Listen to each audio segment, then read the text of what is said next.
So about 2.5 years ago, I actually began drawing a detail studio that I wanted to build, actually working with different architects and other people who were putting plans together, and it wasn't until this past year that it actually became something that was gonna be real, that we could actually do. And so I've been pretty quiet about this, but I actually have spent the last about 8 months of my life building a totally new indoor detailing studio that I wanna take you guys through. Now, it's important for me to say that this detail studio is not totally finished, and so what you guys are getting here is actually kind of like a pre-look of a almost done but not totally done view of what we've done here. Now, the very first thing that I want to show you guys are these garage doors. So hopefully you can see them here as I pull back, but basically these are commercial grade insulated roll-up drum doors. And so all this means is that as they roll up into these huge drums. They do not come back on slats. And the reason why I did that is because we've got these crazy lighting fixtures I'll show you in just a second, and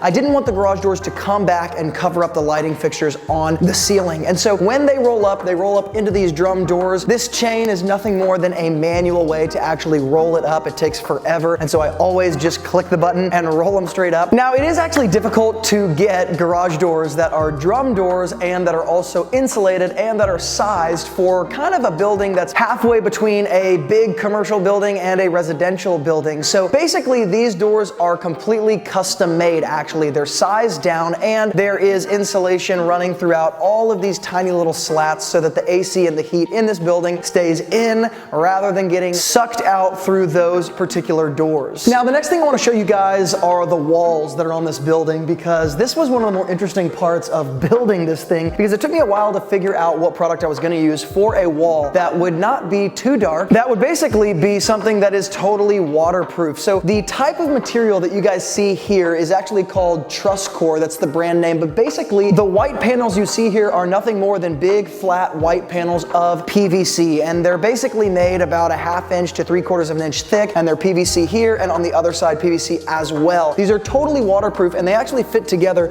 with a small little tongue and groove system, and so there are tiny little seams going throughout the wall, but you can't really pick up on it too much in the camera. And then you guys can see below here we've got a gray slat wall. The only reason why we did this slat wall about 3.5 feet up the wall is just because we didn't want a totally white wall around the entire studio, because we just thought it would be probably a little too bright, honestly, on camera, and also maybe a little too bright just in person. And so the gray slat wall kind of mixes it up, and it just serves as kind of like a wainscoting that breaks up and adds some dimension to the actual studio. Now, this stuff again is fit together just with that tongue and groove system, and we've got some seams on either side as well that cover the areas where they actually snap together so that you get a bit more of a uniform and kind of visually appealing look. And then of course we've got these kind of white baseboards here that cover up the seams where the slat wall actually fits together with the white panels up here. All of this is totally PVC, and it's totally waterproof. Now, in addition to all of that, across every single wall in this studio, we've got outlets that are covered up here, particularly with these small little metal covers. They line the walls. Like I said, we've got 4 on this wall, 2 on the back wall, and then we've got 4 different outlets on the right wall, and we'll go over there in just a second. This is just gonna guard against any water getting in here, and these actually are watertight. And so when we're blasting cars with pressure washers in here, we don't have to worry about this getting wet. But the reason we line the walls with all of these outlets, as you guys can see, outlet back here,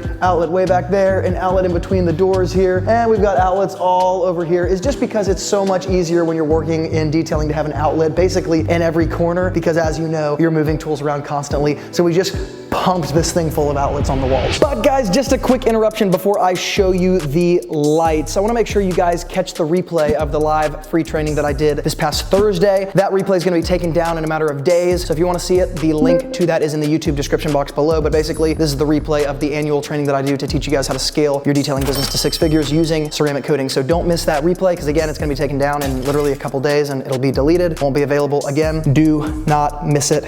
Now let's check out these lights. So as for the lighting in this studio, basically what we've got here are some unbelievably bright lights. These are basically 4 huge beams going across the ceiling from a company called Cree Lighting Fixtures, and I've got a remote on the wall here. They're actually hooked up via remote. So I can turn one side of the ceiling on or both sides on, but you guys can see when I click both of these buttons how bright everything gets. The camera has to refocus. But just to give you guys a little bit of an idea of what it's like to look at the ceiling of the studio here. These beams going across the entire ceiling are so bright, it's kind of unreal. They're also LED, of course, and they've kind of got some frosted plastic casings on the end of them, and so they just disperse that light really, really, really well. But it's absolutely insane to be in here when they are full on bright. The lights also have a dimming setting, so I can click here and pretty much bring them down as low as I want. You guys can kind of see subtly in the camera as it's changing. You can see what these lights look like as they are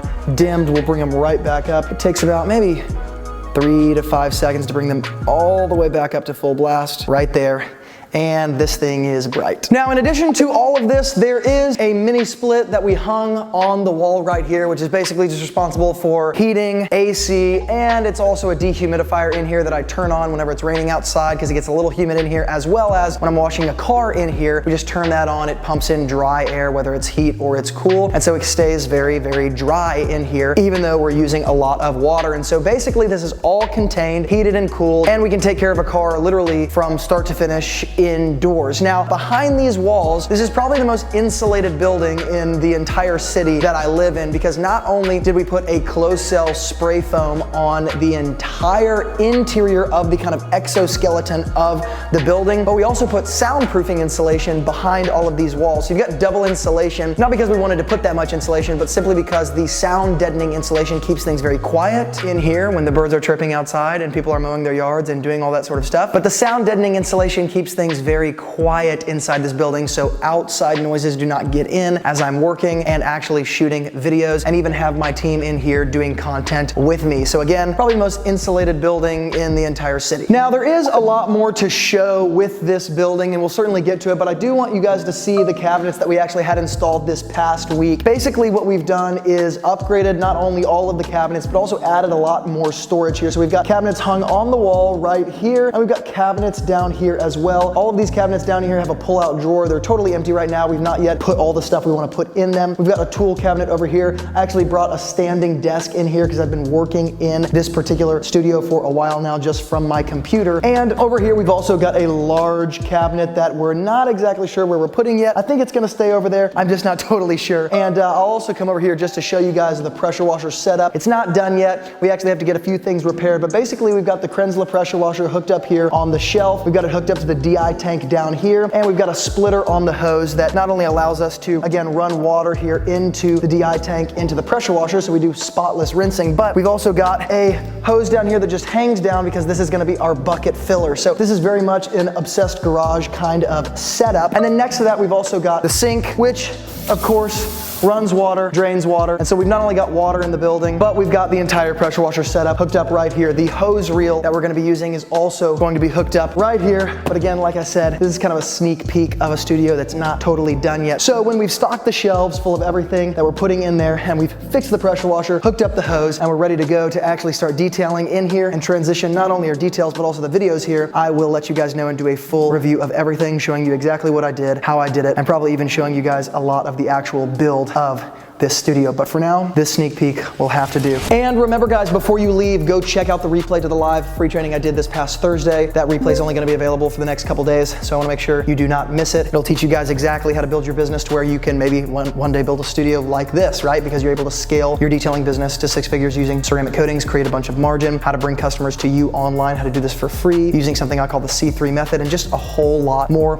We also opened access to our private program, the Ceramic Revolution. So again, all those details are in the YouTube description box below. Watch that replay before it gets taken down. If you guys like this video, make sure to hit the like button. And as always, from Luke here at Wilson Auto Detailing, get ready for a lot of new content in the new studio.